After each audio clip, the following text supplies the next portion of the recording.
You're human too. I relate to you being human instead of you being scripted. But I am afraid to be human and think I should be scripted. Well, and I also have to be kind of scripted because I want to have all my facts right. The funny thing that I've noticed in the last just 3 or 4 years is that there has been a revolt against anything that sounds like an expert. So even when we started the Daily in 2017, we were trying to introduce the reporters at the New York Times to the audience to say, this isn't some faceless, nameless expert who knows it all. This guy went to that event and how he's come back to bear witness to what he saw to the best of his ability. And we would tell the reporters to say, I don't know, on occasion, to show that we don't know everything. And I've seen that even in how we communicate, in the podcast world especially, the voice of authority can actually make people distrust you.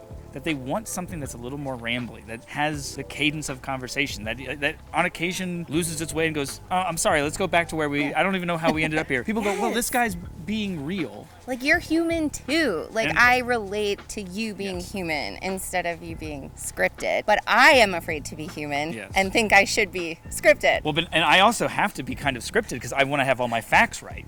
So I have to have all my notes and my facts there, but then not become a automaton who's just going through my facts and my story the way I laid it out. And it's an interesting dance, but it is, in some ways, it's because we're social animals that you can't not respond when people are telling you they don't feel like they trust you. Yeah. I made a draft of this audio documentary thing about AI this summer, and on my first draft, I sent it out to some people.